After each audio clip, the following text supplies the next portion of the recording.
என்ன சமைக்க போறீங்க? என்ன சமைக்கிறதுன்னு தான் தெரியல. என்ன சமைக்கலாம்? இன்னும் லஞ்ச் பிளானே பண்ணலையா?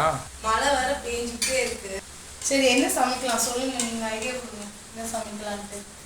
சரி இன்னைக்கு வந்து மழைக்கு ஏற்ற மாதிரி மிளகு போட்டு காரக்குழம்பு. மிளகு காரக்குழம்பு வைக்கலாம். மிளகு காரக்குழம்பா? நல்லா இருக்குமா? நல்லா இருக்கும். ஸ்டார்ட் பண்ணலாமா? இப்பதான் அடுப்பாங்கறே க்ளீன் பண்ணிட்டு இருக்கேன். இல்ல காலையில டிஃபன் சாப்பிட்டு அதெல்லாம் எடுத்து வைக்கிறேன். கொஞ்சம் மழை பெய்யனால வேலையே ஆக மாட்டேங்குது. ஆமா, நச நசன்னு மழை பெஞ்சிட்டே இருக்கு. ஒன்று அடிச்சு பெய்யணும். இப்போ புளி ஊற வைக்க தண்ணி ஊற்றிட்டு குழம்புக்கு தேவையான அளவுக்கு கல் உப்பு போட்டு புளியிலே ஊற வச்சிடலாம். ஓகே. இப்போ வெங்காயம் பூண்டெல்லாம் உரிச்சு எடுத்துக்க போகிறோம். இந்த குழம்பு செய்யறது ரொம்ப ஈஸி, டக்குன்னு செஞ்சிடலாம். சரி இவ்வளோ நேரம் பயங்கரமாக இருக்கு பார்க்கறதுக்கு. பிரியாணி வெங்காயங்க. பிரியாணி வெங்காயமா? இப்படி தனியெல்லாம் வைக்கிறா? அது பெருசு பெருசாக இருக்கும். பிரியாணி வெங்காயம் பெரிய வெங்காயமா இருக்கும். இப்போ வந்து குழம்பு என்ன வைக்கிறதுன்னு ஒரு நாள் யோசனையா இருந்தது. ஆமா. இப்போ வந்து இந்த குழம்பு எப்படி வைக்கிறதுன்னு யோசனையா இருக்கா? இல்ல, இந்த குழம்பு தான் தெரிஞ்சிச்சுல்ல, அதனால இன்னுமே டக் டக்குன்னு குழம்பு வச்சிடலாம். வெங்காயம் உரிச்சுட்டு இருக்கீங்க. நெக்ஸ்ட் பூண்டு உரிக்கணுமா? நான் வேணா பூண்டு உரிச்சு தரவா? வெங்காயம் நான் உரிச்சுக்குவேன். பூண்டு வெங்காயம் உரிச்சிட்ட மாதிரி தெரியுது. பூண்டும் சாம்பார் வெங்காயம் உரிச்சு வச்சிருக்கேன். இப்போ அரிசி கழுவி அரிசி கழுவிட்டு இருக்கியா? சாப்பாட்டுக்கு அரிசி கழுவி ஊற வச்சுட்டு குழம்பு வச்சிடலாம்.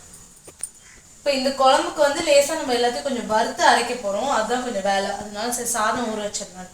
நல்லா காத்தடிக்குது, காற்று வருதுங்க. வெளியே நச நசன் மழை பெஞ்சிட்டு இருக்கு, உள்ள ஜில்லுன்னு காத்தடிக்குது.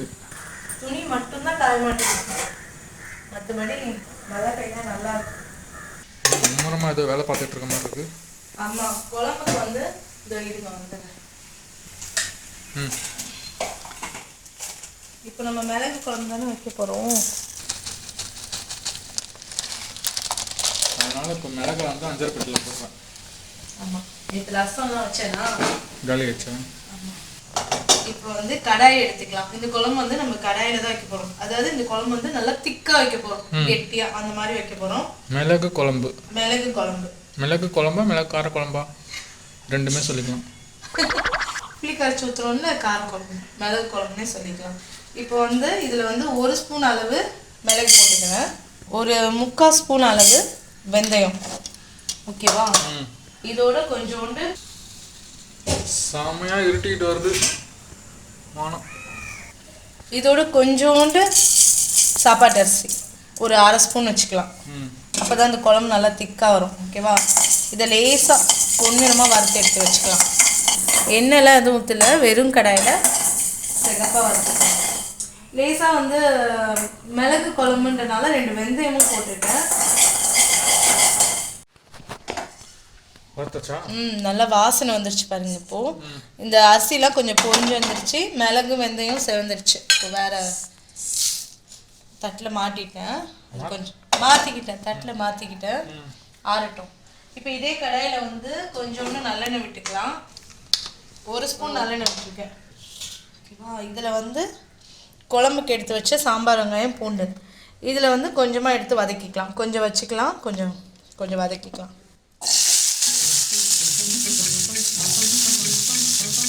கொஞ்சம் பூண்டு இது மட்டும் போதுமா?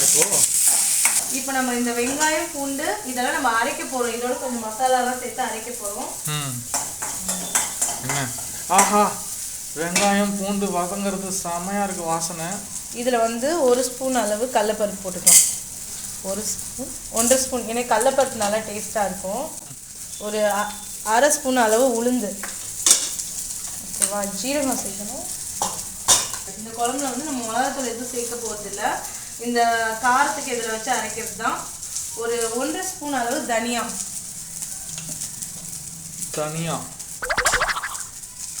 இதில் வந்து ஒரு 3/4 ஸ்பூன் அளவு மிளகு.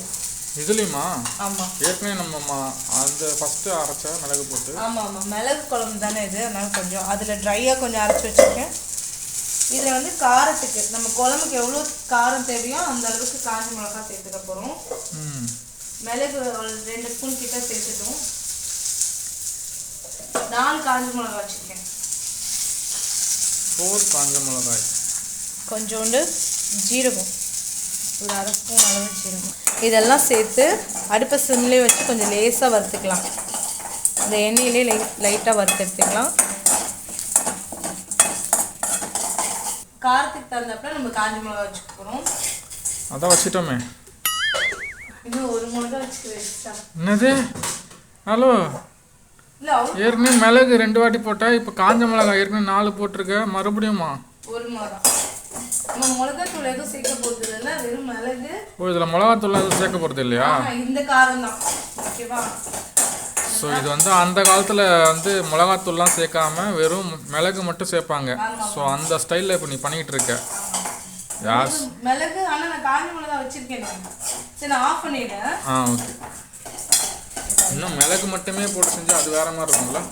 அது நல்லா டேஸ்ட்டாக இருக்கும். ஆஹா, சூப்பராக இருக்குது வாசனை. இந்த ட்ரையாக வறுத்து வச்சுருக்கோம்ல, இதை நம்ம நுணுக்கி வச்சிடலாம் ஃபஸ்ட்டு மிக்சியில். என்ன பண்ணுறீங்க? சரி, இந்த பாருங்க, இந்த நம்ம வறுத்து வச்சுருக்கோம்ல, அதை நல்லா மிக்சி ஜாரில் போட்டு நல்லா ஃபஸ்ட்டு அதை அரைச்சி வச்சுக்கலாம், நுணுக்கி வச்சுக்கலாம். ஃபஸ்ட்டு தனியாக அரைச்சிக்கணும். ஆமாம், இதை கொஞ்சம் ட்ரையாக நுணுக்கி எடுத்து வச்சுக்கலாம். அதுக்கப்புறம் இதை வதக்குனதை அரைச்சி எடுக்கணும். இதெல்லாம் அம்மியில் அரைச்சா நல்லாயிருக்கும்.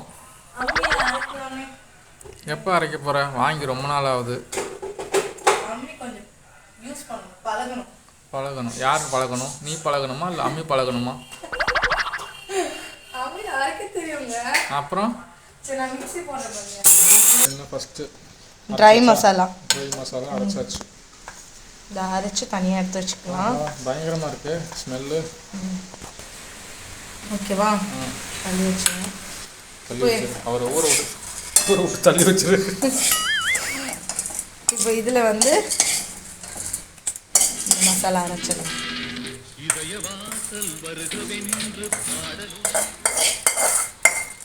இதில் கொஞ்சோண்டு தண்ணி விட்டு திக்காக அரைச்சிடலாம்.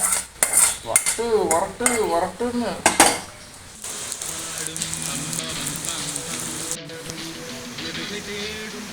இப்போ இதையும் கொஞ்சம் தண்ணி ஊற்றி நல்லா திக்காக அரைச்சி எடுத்துக்கிட்டேன். நல்லா இருக்கு, நல்லா வாசனையாக இருக்குது. இப்போ கொஞ்சம் சவுண்டாக தான் பேசணும். வெளியே சட்டன்னு மழை பெஞ்சிக்கிட்டே இருக்குங்க. இப்போ அதே கடாயில் வந்து நல்லெண்ணெய் விட்டுக்கலாம். நம்ம மிளகு குழம்பு வைக்கிறதுனால கொஞ்சம் நல்லெண்ணெய் விட்டுக்கலாம். நல்லெண்ணெய் கொஞ்சம் காரத்தை கம்மி பண்ணுமா? வயிற்றுக்கு நல்லது கொஞ்சம் மிளகுலாம் சேர்க்கறதுனால. இப்போ எண்ணெய் நல்லா சூடாகிடுச்சிங்க. ஓகே. வந்து ஒரு 1/4 ஸ்பூன் வெந்தயம் போட்டுக்கலாம்.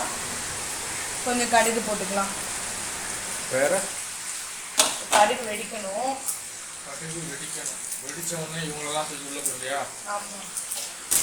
வெடிச்சிருச்சு. வெடிச்சிருச்சு. வெந்தயம் செவந்துருச்சு பாருங்க, கடுகு வெடிச்சு.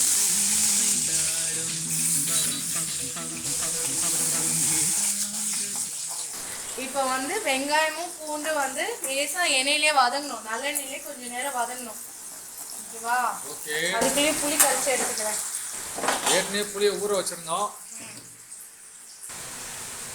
இது கொஞ்சம் கருவேப்பிலை போட்டுக்கலாங்க.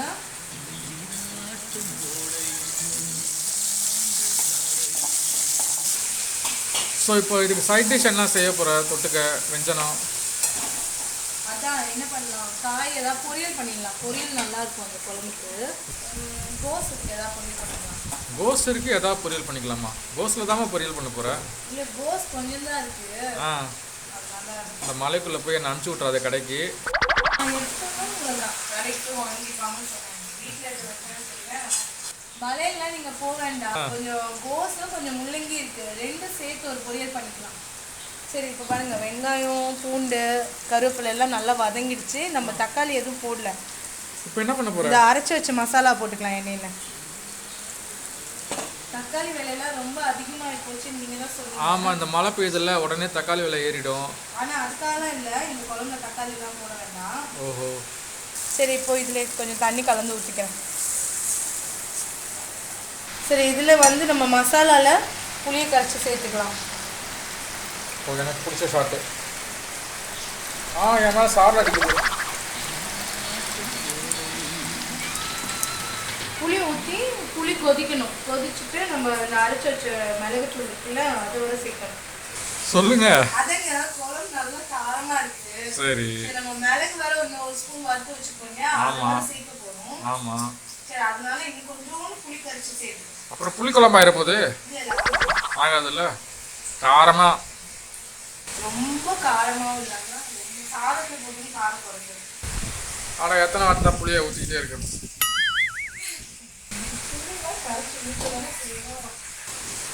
கொஞ்சம் நல்லா கொதிக்கணுங்க குழம்பு. கொதிக்கட்டும். கொதிச்சு ஒரு கொதி வந்தப்போ இந்த மசாலா எடுத்து போட்டு கொதிக்க விடணும். அவ்வளோதான். அப்படி தானே? ஆமாங்க. அதுக்குள்ளே எங்கே போயிட்டா? குழம்பு ரெடி ஆகிட்டே இருக்கு. பொரியல் ரெடி பண்ணிடலாம். குழம்பு இங்கே கொதிச்சிட்டு இருக்கு. அடக்க வைக்கணுமா அப்படி? கொஞ்சம் மீடியமாக வச்சுக்கலாம். அதுக்குள்ளே கொதிச்சிச்சு. அந்த புளியெல்லாம் கரைச்சி ஊற்றணும்ல, அந்த புளி வாசனை நல்லா போகணும். இந்த அரைச்சி வச்ச மசாலாவையும் இதோட சேர்த்துக்கலாம். சேர்த்துக்கோங்க.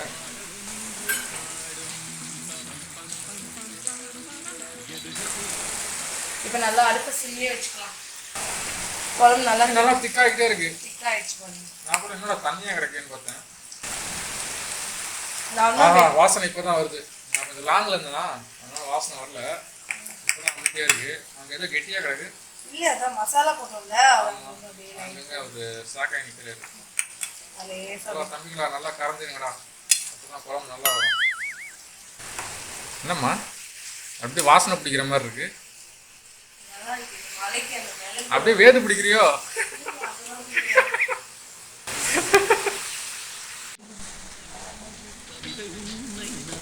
குழம்பு நல்லா திக்கான மாதிரி இருக்கு. ரெடியா? சரி, இப்போ வந்து மிளகு குழம்பு ரெடி ஆயிடுச்சு. நான் ஆஃப் பண்ணிடுறேன். சரி, நம்ம தக்காளியில் எதுவும் சேர்க்கல, மிளகாத்தூள்லாம் எதுவும் சேர்க்கல. டக்குன்னு எல்லாத்தையும் அரைச்சி போட்டு குழம்பு வச்சாச்சு. அடுத்து நம்ம பொரியல் பண்ணிக்கலாம். சாதம் ரெடியா? பொரிச்சிட்டு இப்போ இந்த பொரியலுக்கு வந்து நான் வந்து கோசம் முள்ளங்கி எடுத்து வச்சுருக்கேன். இந்த பொரியலை நம்ம கொஞ்சம் பருப்பு போட்டு பொரிச்சிக்கலாம். சிறுபருப்பு. இது கொஞ்சம் தண்ணி ஊற்றிக்கலாம். தண்ணி ஊற்றி கொஞ்சம் நேரம் ஊறட்டும். அதுக்குள்ளேயும் போதுமா அந்த பருப்பு? போதுங்க. ஸோ அப்போ வந்து முள்ளங்கி கோசம் நறுக்கி எடுத்துக்கலாம். பொடியாக நறுக்கிக்கலாம். சரி.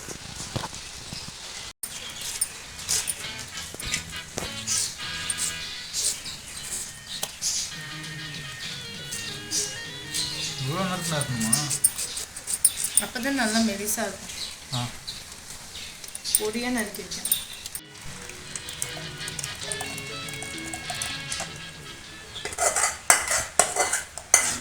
ஸோ இப்போ இந்த குழம்பு வந்து உடம்புக்கு கண்டிப்பாக ரொம்ப நல்லதுங்க. இப்போ பார்த்தீங்கன்னா இந்த குழம்பு வந்து இப்போ எல்லாருக்கும் வந்து மலைக்கு சளி பிடிச்சிருச்சு. நான் வெஜிடேரியனாக தான் நண்டு, பெப்பர் அந்த மாதிரி போட்டு பெப்பர் ஃப்ரை அதெல்லாம் பண்ணி சாப்பிடலாம். வெஜிடேரியன்ஸ் ரசம் நம்ம ரெகுலராக வச்சு சாப்பிட்றோம். அவங்க இந்த மாதிரி குழம்பு ஒரு ட்ரை பண்ணுங்க, உடம்புக்கு நல்லது. ஏன்னா அந்த பூண்டெல்லாம் நம்ம அரைச்சே போட்டுட்டோம். அதே மாதிரி சின்ன பசங்களுக்குலாம் வேணால் கொஞ்சம் நெய் ஊற்றி பிசைஞ்சு ஊட்டலாம். ஆனால் அவங்களுக்கு கொஞ்சம் காரமாக இருக்கும் அப்படின்னா நெய் ஊற்றினா மிளகு சேர்க்கும்போது கொஞ்சம் நல்லாயிருக்கும். நம்ம இதில் வெந்தயம்லாம் சேர்த்துக்கனால ரொம்ப ஹீட்லாம் ஆகாது. அது நம்ம நல்லெண்ணெயில் தான் இந்த குழம்பும் தாளிச்சோம். ஒரு 2 ஸ்பூன் எண்ணெய் விட்டுருக்கேன். தேங்காய் எண்ணெய்.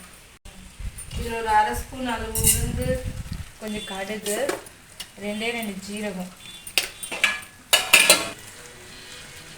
இந்த விதையெல்லாம் கொஞ்சம் எடுத்துடலாம். கேரளாக்குள்ள என்ட்ரி ஆன மாதிரி இருக்கு. நல்லா பியூர் தேங்காய் எண்ணெய் இருக்கிறதுனால நல்ல வாசனையாக இருக்குது. பெரிய பச்சை மிளகா சின்னதாக இருந்தால் 2 எடுத்துக்கலாம். கடுகு வெடிச்சிருச்சு. பச்சை மிளகா ஆயில் போட்டுக்கலாம். இப்போ என்ன பண்ண போகிறேன்? இப்போ நான் இந்த பருப்பை சேர்த்துக்கிறேன். ஊற தான் வச்சுருக்கேன். ஓகேவா? இந்த காயோட சேர்த்துக்கலாம். காயோட அப்படியே சேர்ந்து வேகும். அது ஒரு மாதிரி ரொம்ப பருப்பு குறையாம சாப்பிட நல்லா இருக்கும். தேங்காய் அரைச்சாச்சா? பொரியலுக்கு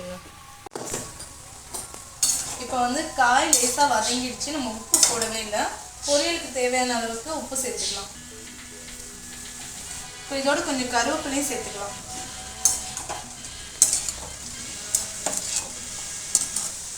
கொஞ்சம் பருப்போடு அப்படியே சேர்ந்து கொஞ்சம் காய் வேகட்டும். ஒரு தட்டை வச்சு கொஞ்ச நேரம் மூடிக்கலாம். கொஞ்சம் காயெல்லாம் தண்ணி இல்லாமல்னா நம்ம தேங்காய் சேர்த்துக்கலாம்.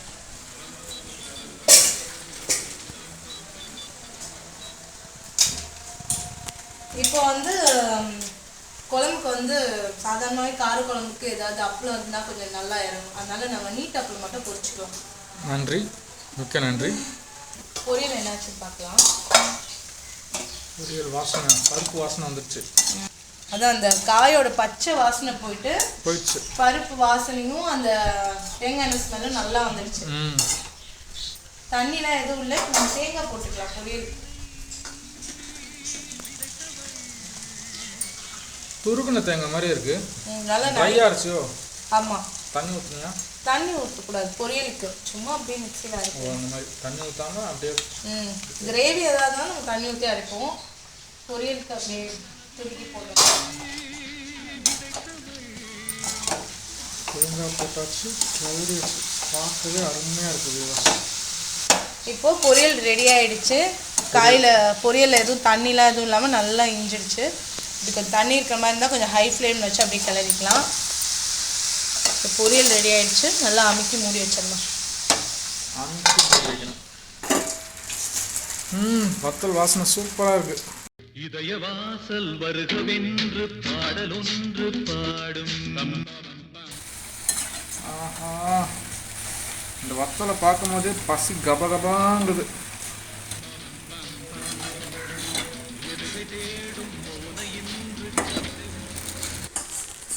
அவ்வளோதாங்க, இன்னைக்கு சமையல் ரெடி ஆயிடுச்சு. சமையல் சூப்பராக ரெடி ஆயிடுச்சு. இன்னைக்கு எங்கள் வீட்டு சமையல் பார்த்துருப்பீங்க, உங்களுக்கு பிடிச்சிருக்கோன்னு நம்புகிறேன். இந்த சமையல் பிடிச்சிருந்தா கண்டிப்பாக வீடியோ லைக் பண்ணுங்கள். அடுத்த ஒரு சமையலில் பார்க்கலாம். தேங்க்யூ, பாய்.